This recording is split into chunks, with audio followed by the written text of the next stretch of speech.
Now we are in Siraha जिल्ला अनि भाइ तिम्रो नाम भन त सत्यनारायण साफी सत्यनारायण साफी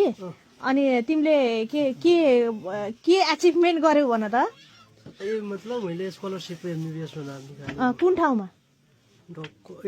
दाङमा दाङमा निकाल्यौ कहाँ बसेर पढ्थ्यौ तिमी मैले यो किताबहरु सबै तिम्रो हो म यही सुत्छु रातिको ए अनि यहाँ म किताब राख्छु अनि पहिला यहीमा पढ्थ्यो अहिले पढ्न छाड्दिया छु अनि यो टेबल छ उले तल हुन्थ्यो ए ओके यहाँ पढ्थ्यो ए अनि सुन त अनि कति वर्ष भयो तिम्रो 21 वर्ष भयो तिमी अनि पहिला के काम गर्थ्यौ तिमी मैले त्यही पढाइ छडाइ अनि जब बुवा विदेशमा हुनुहुन्थ्यो भने अनि पढ्थ्यो राम्ररी नै घर चल्थ्यो जब बुवा घर आइसक्यो अनि समस्या आउन थाल्यो त्यसपछि मैले बिल्डिङमा काम गर्न थाले ज्याला मजदुरी काम गर्थ्यौ प्रभु ल तिमीलाई बधाई छ भगवान हैन अनि यस्तो हेर्नु यस्तो मान्छे पनि नेपालमा रहेछ तपाईलाई चाहिँ हामीले सम्मान गर्न आज काठमाडौँ आएका छौं तपाई बाहिर आउनु त हामी तपाईलाई चाहिँ ल त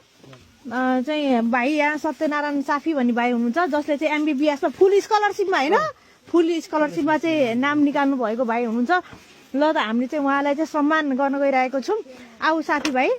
अनि ल हाम्रो चाहिँ एकदम प्यारो भाइ 21 वर्षको कहिलेबाट क्लास हो तिम्रो एमबीबीएस को अहिले नोटिस आएको हैन